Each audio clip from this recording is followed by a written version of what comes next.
Mase kuma parking sasesihamba. Naye iphuma eminyango lesi sitolo. Hayi ngivele ngiqhubekela ngigcine khona siswami. Hayi inginike inamba intombi. Inhle intombi le. Hayi nginike inamba. Ichikiza ngisho ihamba. Hey ngoba madoda. Usukani madoda. Yayichikiza ihamba. Hayi ngicela amanamba usisa nginika amanamba.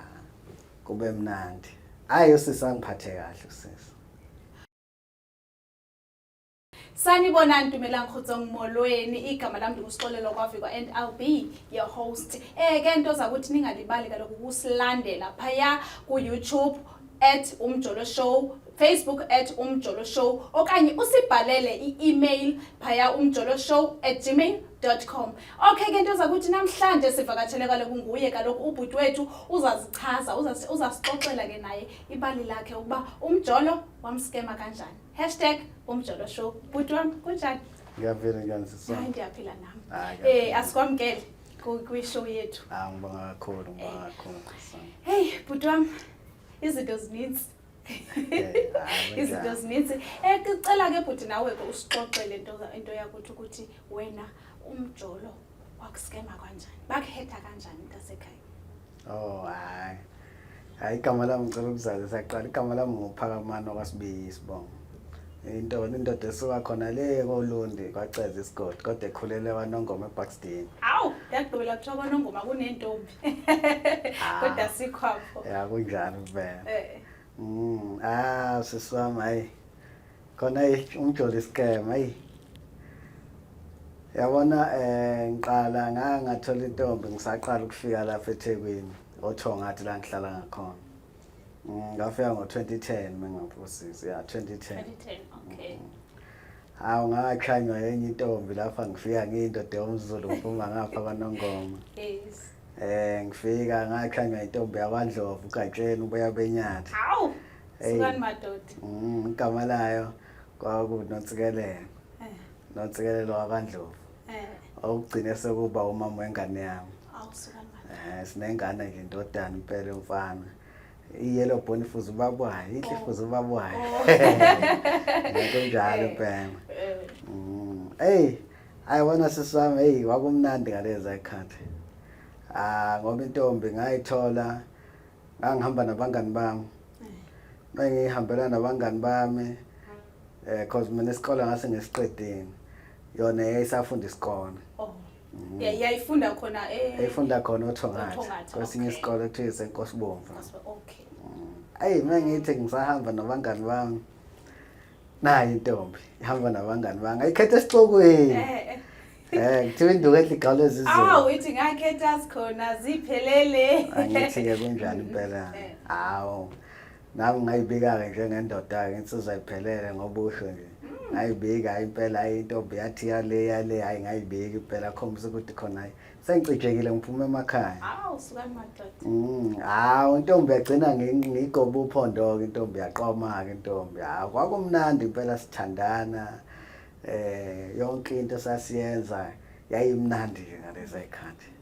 Sakhula iminyaka silokhu sizwana. Nathanda neminyaka. Eminingi siswami. Okay. Funa ngabe uma ngathiwa senkantolo ngabe kuthiwa kafuna bekade sashada. Nkosi yami. Ngoba yaphela iminyaka lawo 12 13. Hayi. Sajola kumnandi nosisi sajola kumnandi. Kuthi ngoba wayesakhula ke mina sengithe kuba ngikhulu kuba ngidala kuyena kahle. Okay. Wakhula kwakusayingane efundayo ngoba ngayithola ingakasiqeda isikole yayisafunda nje high school. Sise high school. So yafunda yaqeda yeza tertiary yafunda yaqeda futhi nakhona. Nibambile kanjani? Hayi sibambe ngomthetho omdala. Kumnandi kunje sithandana. Saze safika isikhathi sosaba nomntwana wakhula umntwana cause njengamanje senominyaka o7. Hayi sekemdala. Semdala. Semdala. Kwakumnandi kakhulu ngoba ayikho into sasingayenzi naye. Kwakumnandi ngabe ngidlala ngayo umntwana omuntu ngendlela wayengiphethe kahle ngakhona. Phethe kahle udala. Wayengiphethe kahle udala. Wayengiphethe kahle udala. Ngoba into eziningi sazenza ndawo ayikho into angayisherish ngiyena. Okuyithomi yakho nje. Hayi kwafana ukuthi umngane wami wayomngane usisi wami engumama kokho konke. hayi kwakuyena wafumene yena Hayi kwakuyena ngoba ngisho igalelo lakhe ngiyalazi. Akekho umunye umuntu ongabuya understand ngaphandle kwami igalelo lakhe alikhandayo enhlizweni yami ukuze ngibone ukuthi nami hayi la ngithola umuntu angempela. angisabawile Hayi sathandana impela kumnandi ngoba impela ayikho ngoba ngisho ukuthi ayikho into sasingayenzi sasenza yonke into. Mengine umasenhlana ngawe yazi-ke kusama safika eThekwini ukuthi kumnandi nginamasenhlana ngithenge lo sweet lo ice cream phela girlfriend's allowance ngithenga ama chips lawo o2 abasidle lapha sifunzane sifike lapha koThekwini sihamba amapaki siphume sihambe yonke indawo ngisasihamba nje le singayi-afford indawo esingayi-afford. Ngoba nengane sisitholile noma isikhona sasiphuma sibe sihambe so3 kube mina yena ingane khomza phela ukuthi sesiyifamily manje ngoba nakubo ingane ngathi mase ngiyitholile ngavela kubo ngazovuma icala ngayikhipha inkomo nembuzi ukukhombisa ukuthi hayi ngiyavuma ukuthi ingane yami hayi wavuma phela sazi ukuthi ngiphuma kwaZulu ingane mosuwonile kulowo muzi lowo kumele uyogeza umuzi ngenza kanjalo impela hayi kwakumnandi. Hey zafika ngivunguvumu zomhlaba zomjolo asikemeka siswami hey ngasikemeka ngathola umunye usisi cha nje ngeke ngidlale ngawusisi wayengiphethe kahle yabuma ingane yami right kwalingeka mina nje ngalingekayo ngiphutha nje labalaba kumina kuyo yonke into mina ngona izinto ngaleliso lokuthi umuntu ufisa ezinye izinto engazona ezakhe yabo nami ngathi ngihambela nabo abangani futhi labo futhi ukuhamba kwami nabangani kwakubuye kungibonisa izinto eyibo kodwa kulokho-ke kulokhu-ke wangibukisa iscam ngathola iscam kodwa ngangingazi ukuthi iscam phela sisi wafumana enye intombi ngafumana enye intombi ushiya le endlini ngishiya lo mama wengane uma wengane wasowuhlala naye cha ngangahlali naye nawe uhlala kuwo nami uhlala kithi kodwa nje indlela communication ayi right kakhulu yayi perfect nje kahle ngasho kanjani. Hayi kwafika ke iscam empilweni yami sentombazane engangizwana nayo ngangihamba nabangani bami kwenye indawo nje shopping center khona lapha noThongathi ngasangena esitolo ngoba nabangani bami saseyithengela inyama yengulube siyithandela inyama yengulube sithi ayisothenga inyama yengulube nabangani mesifika ngaphakathi esitolo ngeke ngisho igama lesitolo mangifika ngaphakathi nayi intombi iqhuba itrolley intombi hayi nami ngiyibike ngentombi ngengensizwe yomZulu hayi intombi ichazeke yabo hayi sikhulume lokho esikukhulumayo okuncane ngiyishiya ngaphakathi esitolo shinamba hayi ngathathi ngisho inamba ngathathi lutho ngiphumele ngaphandle sesithengile thina siyishiye ngaphakathi esitolo bese kuma parking sasesihamba naye iphuma eminyango lesi sitolo hayi ngivele ngiqhubekela ngigcine khona siswami hayi inginike inamba intombi inhle intombi le hayi nginike inamba ichikiza ngisho ihamba hey ngoba madoda usukani madoda ayayichikiza ihamba hayi ngicela amanamba usisa nginika amanamba kube mnandi hayi usisi angiphathe kahle usisi imabhuti usisi lo sekungowakho futhi lo wetrolley Uyo seke kuphethe kahle. Lo siso wetrolley sesikhulumile saqeda yonke into esekulunga. Wavuma yonke into. Wavuma yonke into. Same day, same time. Ngoba enye into engakuvezela yona usisi lo wesibili esengimthola. Ayikho into engayazi ngangimfihlelela ukuthi hayi bo ukhona umama wengane enginayo ngoba phela siyabuzana ukuthi ingane umuntu nayo ingane kuze yabo wazi kangcono ngosisi. Kwenzeka kanjalo ngimtshela ukuthi hayi khona umama wengane yami futhi siyathandana sihlukene. Kodwa nawe ndiyakuthanda. Hayi usisi engakavumi nokuthi ngisithandana ngathi mina ukuvuma kwakho okwazi ukuthi ukhona umuntu enginayo. Mina nawe nje sizojola. Hayi usisi hawo wavuma usisi. hayi kube right yonke into ihambe kahle. Hayi futhi sisafaka amazipho usisi. Iside chick. Iside chick efaka amazipho. Hayi kube mnandi, kube mnandi, kube mnandi. Imana i-communication yakho noma wengane yayi right kakhulu. Yayise right still ngokukhona nalo okhona iside chick. Kwaku right kakhulu. So ke sathandana nalo sisi. Ngibe ngithandana noma wengane. Go right yonke into ngisenza perfect uma wengane. Khambe isikhathi sithandana kumnandi nalo seceleni usisi lo. Futhi uma wengane agcine sethola ukuthi engathi sekhona umuntu osekhona. Because nami ngangiphatheke kahle ngapha manje injabulo ingijabulisa ngeso sikhathi futhi yagcina sengakwazi nokuyibamba noma wengane esebona hayi something wrong khona khona utshintsho lukhona because iminingi iminyaka sizana noma wengane kodwa engayiboni ama reaction eyayenzeka kodwa ke ngoba usisi lo angase ngimtholile indlela owenza ngayo wenza ukuthi ngikholwa ukuthi uyangithanda ungidlula uma wengane nami ngasiqemeka ngaleyo ndlela ke leyo ngoba uma wengane khona isigameko la wangibamba khona naye usisi lo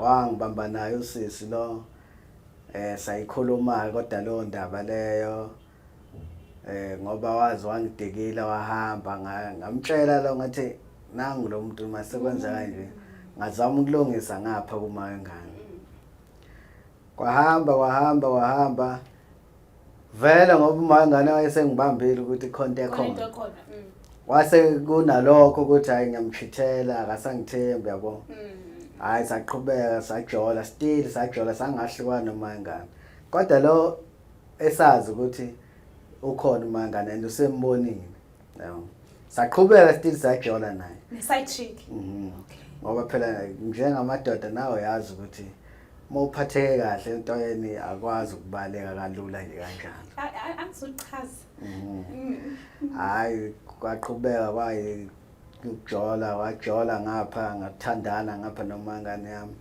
ngisaqhubeka njalo noma sengibambile kodwa ngisenza lezi zinto lezi kumele ngizenze ngoba ngangizazi umgomo yami ukuthi akumele ngishintshe ngapha kuma wengane ngoba lo muntu wami lo dala ngihamba naye futhi kahle kahle ngiyamthanda yabo nalona naye usisi lona ngathi siyathandana ngala hayi usisi ngapha ke because ngendlela wakwenza la ngayo ngathi usisi waye angazi lezi zinto zena oma model C into kanjalo indlela wayephila ngayo yabo uyitholela umfana wasemakhaya siyajabula ngapha noma ngane nami ngapha ngiyabalansisa yabo kuyinto kanjalo ukuthi ama chance ayetholakala ngoba umangane ngangahlali naye ngangiphinde ngimbone nosisi imake bhuti so wena wobheja macala wena wophosa ngapha uphose ngapha njengendoda kumele ubalansise akufuneki uxekele ngancane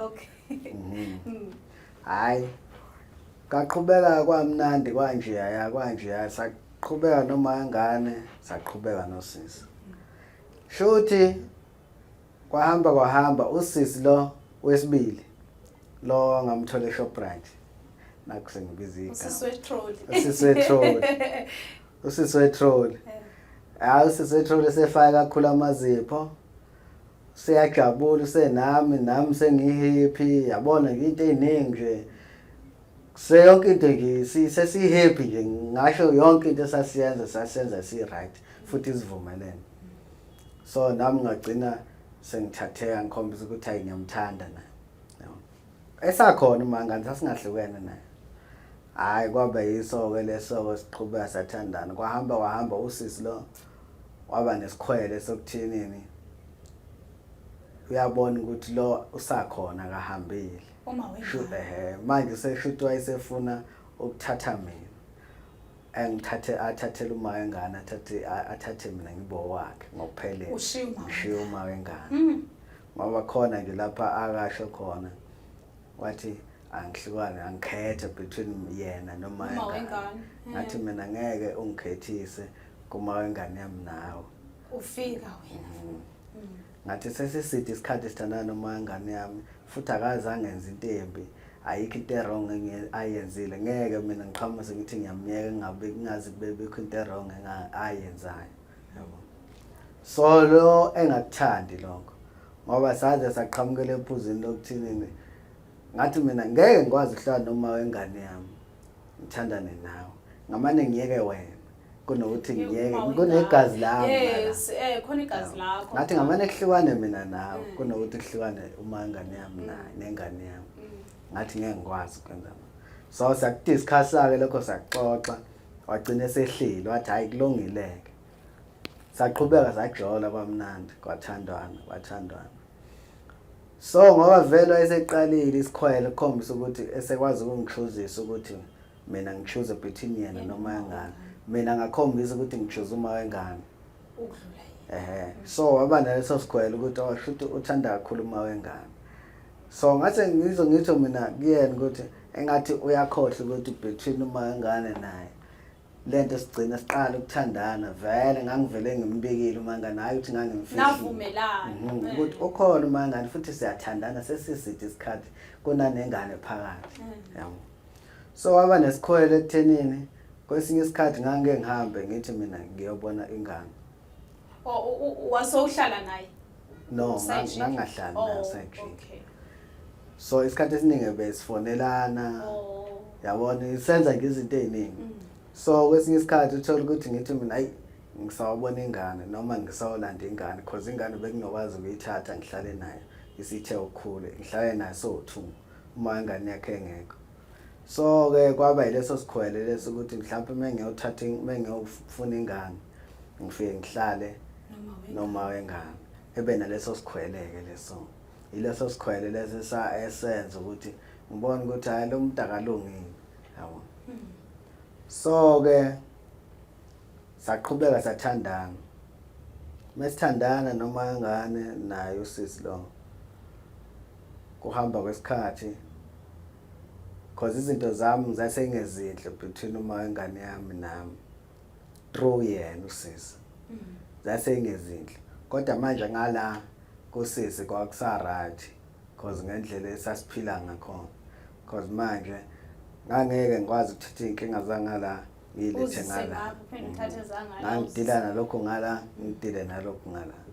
Because kwafika isituation ngelinye ilanga usisi ngize ngithi ahlukane yabo. Because ngiyabona ukuthi ngala akusekho kuhle kanti vele mina ngangifuni ukuluza ngala yabo. Wanqaba usisi. Wangisofta ngendlela engikhuluma ngayo ngoba indlela wayikhuluma ngayo smooth talker into kanjani. Ngisho kanjalo nanokuthi nami enhlizweni kwakusakhona lokho ukuthi ngiyamthanda naye entweni ayisengenzele zona ukuthenini ukuthi angijabulise into engiyifunayo wayengenzele not ukuthi mhlawumbe wayengithengela khona lapho ekhipha imali cha izinto nje njengomuntu wesilisa sithandana naye umuntu wesifazane sasizenza ku right befika endlini akhushize endlini nawe umuntu wesilisa uyajabula ukubona umuntu wesifazane ekhushize endlini. Njengathi nje especially thina siphuma lapha eKZN siyathanda umuntu wesifazane ukuthi uma efika endlini aclean apheke jabulisa indoda yabo into kanjalo. So izinto ezinye ngingasho ukuthi zazingijabulisa lezi ezangenza ukuthi ngize ngihehe ukuthi ngicina yabo. So ke kwahamba ke isikhathi izinto vele zasengezinhle kuma wengane ngasiqemeka ukuthi ngicine sengigxila kakhulu ngapha kulosisi lo. Ngisengigxila kancane ngala kuma wengane. So wahamba ke usisi kwaze kufika ekutheni ngoba izinto ekwagcina sekwenzeka ekutheni ukuthi ngelinye ilanga lesigameko njengoba nginjena njengamanje nje ithrow usisi lo iside chick lo wangiskema ukuthi angithathe ngapha ngibe owakhe sengayibeka ngamaphesenti mhlawumbe ukuthi ngagcina sengifaka amaphesenti amaningi ngapha kusisi lo engangijola naye iside chick ngase kuyancipha ngapha kumakamfana. So ke kwahamba ngolinye ilanga usisi lo ngibuye emsebenzini wangisasikhulumile ukuthi kumele angibone ngoba ngangizoya emakhaya. Ngafika ngibuye emsebenzini ngalelo langa le kwaku-April 13 ngoba nje ikhathi zagodi nje kuba kugodi nje kuleli sonto likagodi kumina. KwakuLwesithathu bengaphosisi kahle mhla ka-13 2022. Usisi-ke wafika endlini ngoba sazivumelene ukuthi kumele sibonane vele wayezofika endlini. So-ke usisi mayefika endlini ufica mina endlini ngoba vele ngase ngifikile ngibuye emsebenzini kuqala ngafika kuqala sahlala naye yena uyihlalela kwenye indawo nami ngihlala kwenye indawo. So mesefikile usisi lo kwaku right ngoba indlela enza ngayo wafika ngathatha yonke umahagi ngabantu abathandanayo ngoba into afuna ukuyenza oqala wayefuna ngiyolala naye. Yabo. So mina idlozi ngoNkulunkulu nedlozi lami bangivikela ukuthi ngoba into eyaqhamukayo emqondweni kumina not ukuthi ngangazi ukuthi kuzokwenzakalani. Cause into eyenzakalayo ukuthi mina ngithi ngicela ukuyogeza kuqala before sikwazi ukuqhubeka nezinye izinto. Cause ngangade ngibuye emsebenzini ngade ngijuluka yabo emsebenzini ngeke ngikwazi ukuvele ngilale ngaze ngigeza.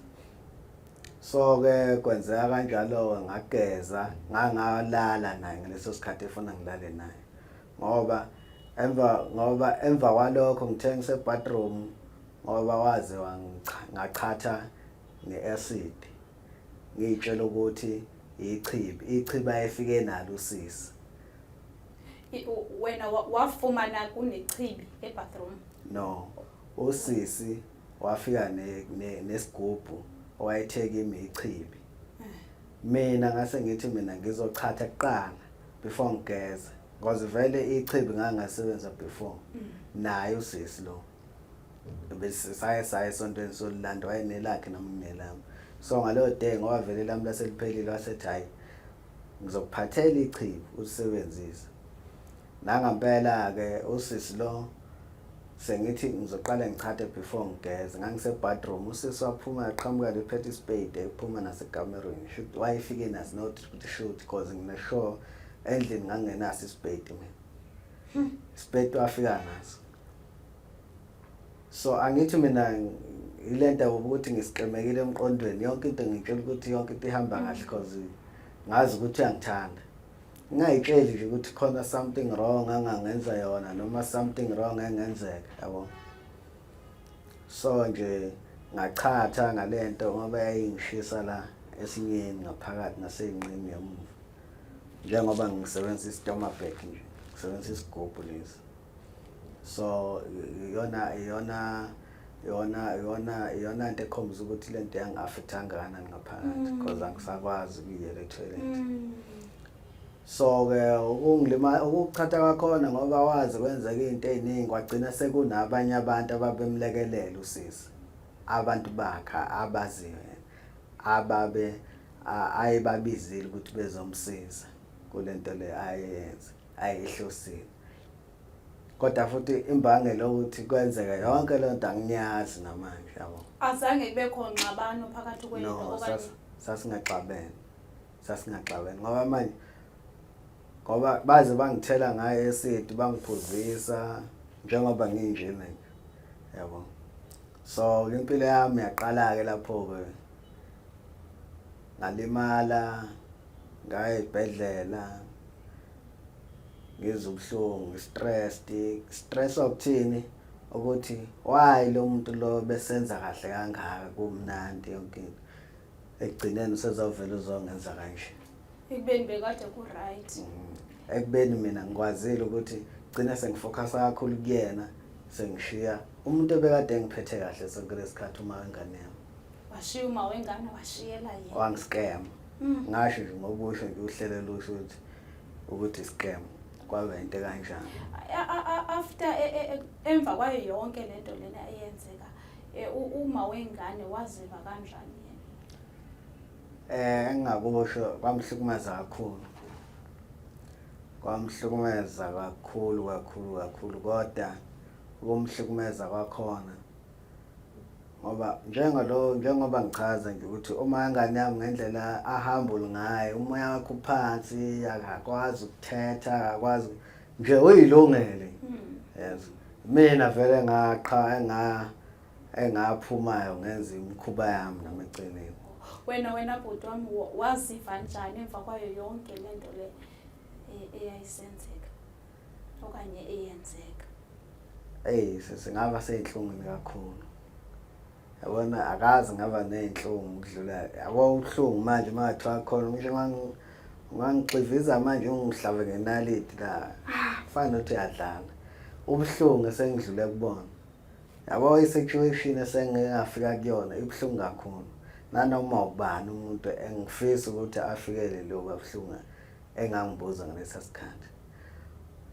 Enye into futhi eyenzeka ngathi ngisasezibhedlela futhi kakhulu umuntu owayemnami engilekelela kuyo yonke into mangithi ngicela ukuthi umuntu wayengisiza kakhulu uma wengane yami wayengisiza ukudlula ifamily yami into wayefika mhlambe kathathu esibhedlela ngeviki noma kabili afika esibhedlela eze kumina sihlale sixoxe angidle lokho anginike angiphathele khona kube right nje kodwa manje mina kimi ngaphakathi ngoba ngangizwa ukuthi ngiguilty kodwa manje futhi lo muntu lo nje umkhuba yami kodwa yena futhi mina vele ngimchithelile ngilimale vele ngisendaweni sendleleni zami zobumnyama yabo ngasho kanje athi endleleni zobumnyama ngoba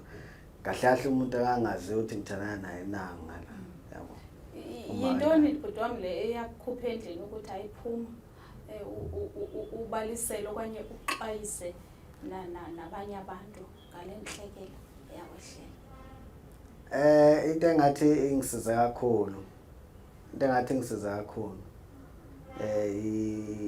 ithulele organization ikwazile ukuthi ifike ingikhiphe endlini ngoba bese ngingakwazi nokuthi ngiphumele phandle noma ngihambe indawo ezinde ngikwazi ukuthi ngibone abantu ngoba abantu abasangiboni bebengasangirecognize nje ukuthi mina indlela engalimala ngayo ngashintsha nje mina straight. So ithuleleni yafike yangithatha endlini ukuthi ifuna ukuthi ngiphumele ebantwini ikwazi ukungisiza ukuze nami ngikwazi ukuphila ngaphakathi yabo enhlizweni ngoba ukuhlala kwami endlini kwangangisizi ngalutho ngoba mhlawumbe ngenzeka ngicina mhlawumbe sengicabanga ukuthi ngiyibulala ngesimo kangikusona yabo. Okay bhuti wami nanku umbuzo wokugqibela ke ngoku uziva njani ngabantu besifazane uziva njani xa ubona umuntu wesifazane emva kwayo yonke lento le eseyenzekile okanye ubuhlungu sebekufise bona? Sesami into engakutshela yona umuntu wesifazane angamfuni kahle bekusinda bona engibaziyo laba bakithi nabangane mhlawumbe kodwa nje omunye umuntu wesifazane nje mengibuka yena vele ngicasuke ngoba manje njena nje impilo yami ibistakile ungenxa umuntu wesifazane ukuthi umuntu uthi uyamthanda yena agcina sekwenza kanje yabo. Lonto le nje yenza ukuthi mina umuntu wesifazane ngicina sengamfuni kodwa ke ngoba ngisho ukuthi ithuleleni yangithatha yangihambisa phambi kwabantu hayi kwahamba inhliziyo yami isingcono right ngabantu besifazane. Wayewaqhela sengijwayele ukuthi kumele ngiphinde ngiphile nabantu sime ngiphile kade ngiphila kusona ngishiya ngoba vele ngesingisiza angiphile nabantu hayi kwamanje abantu besifazane hayi sengi-right ngeke futhi ngibadinwele unomphela kodwa manje hayi sengi-right kakhulu kunento bhuti endiyivile apha kwi-social media andiyazi ukuthi andiyazi nje kakayichaze bhuti wami andifuni nobe ndiyichaza. Lonto le ngike ngayizwa ngike ngayibona nokuthi ngizwile ngiyibonile nje uma ngithi ngithe efonini naye ngayibona lento eyayibhaliwe ukuthi lo bhuti lo obehamba kuma social media okhuluma kuma social media ekhuluma ngentombazane emshisile ukhuluma iphutha because manje into ebhale lapha kuthiwa mina nosisi lo bese ngithandane naye 20 years. Hawu, iside chick. Bese ngithandane naye 20 years. Bese nginengane mina nakhe. Bengikipetile mina. Bozohlala naye. Noma ngingasana noma bengihlala naye noma bengihlala nentombi endlini. Kodwa manje futhi ingane kuthiwa ngayibulala. Ingane yakhe lo sisi lo. Yabo. Kodwa mina bengengikwazi ukuthi ngilokhu ngikhomenta ngibhala ngalesi story ngoba istory singekho ngiyasazi ukuthi asikho and futhi mina into engifocuse kuyona ukuthi angilungise impilo yami nganako konke vele sonke singeke siye endaweni yonke eyodwa ukuthi ngoba sengishare istory sami wonke umuntu sengifisa ukuthi mhlawumbe ngidabule khona umuntu uzocabanga ngenye indlela athi hayi lo ukhuluma into engekho yabo. So okuyingane ukuthi kuthiwa mina ngabulala ingane. First thing ukuthi ingane i-birth certificate yaleyo ngane ikuphi? I-death certificate yaleyo ngane ngoba kuthiwa ngayibulala ikuphi? I-case number yokuthi mina ngabulala ingane uma kuthiwa ngivulele icala ikuphi? Yabo. So why mina ngingabi nalo icala enkantolo ukuthi mina ngabulala umuntu? Cause kuba ne-process umuntu mekhona ingane uma khona umuntu oshonile. Cause lapha kubhala nokuthi ingane ngaqinya ingane yafa. Kodwa futhi kunanegazi elikhulunywa ukuthi igazi lagcwele phezu kombhede. How come ukuthi umuntu umqinya mase kuthiwa kunegazi egcwele phezu kombhede? Yabona ukuthi inkulumo engekho so angifuni ukuyi-entertaina leyo ndaba. Okay ke bhuti wami. Since ndike ndakuva apha engxoxweni usithi uma wengane uye wakusupporta emveni kokuba wena uye wambetraya if andiphazame kakuhle ke mhlawumbe awekho amazi onqwenela ukwaphosa kuye. Cha engakusho kuyena ayikuningi kakhulu kodwa manje ngenxa yesikhathi mhlambe kodwa ngingakusho nje engakusho kubalekile. Ngizizwa kabuhlungu kodwa futhi ke ngeke ngisathatha isikhathi esisemuva esedlulile ngisibuyise ngisibeke manje. Ngingaqale ngibonge kakhulu uma ingane yami uma kalubanzi siyamthanda sibiye ekungunontsikelelo Ndlovu ukuthi kukho konke angenzele khona ngiseyinhlungwini ngingekwenzeka yonke lento le eyayimenza ukuthi afile ubuhlungu ukuthi sengaze ngimfaka kwi-situation engamfaka kuyona. So ngibonga kakhulu yonke into angenzele yona right cause angiboni ukuthi kunomuntu wesifazane ongathi exesimene sikanje mase enza leyo nto. So ngixolisa kakhulu mangane yami ngiyafisa ukuthi uNkulunkulu abe nawe kuyo yonke into oyifisayo and ngiyacela ukuthi deep down enhlizweni yakho uNkulunkulu afake umoya wakhe ube uthola ukuxola nokuthula okwazi nami ukuthi ungixolele ngoba ngeke ngiqamba amanga akekho omunye umuntu wesifazane engizizwa njengaye ngawe yabo. Ngiyafisa nje ukuthi uthole ukuthula empilweni yakho nawe okwazi ukuthi uxole and ngiyafisa ukube kuyangami ngabe ngiyaqala phansi ukuthi sithandane and ngiyakukhumbula futhi ngakusho nje lokho ukuthi ngisakuthanda namanje because indima edlalile empilweni yami angiboni khona umuntu wesifazane ongenza le nto ayenzayo. Ngibonga kakhulu. Sibonga kakhulu bhuti wami. Sisitsiki uzivele mntasekhaya. Okay ke bantakwethu wonke umuntu usivile istory sikabhuti esibhlungu kangaka. Hey enyanisweni izinto ziyenzeka emhlabeni.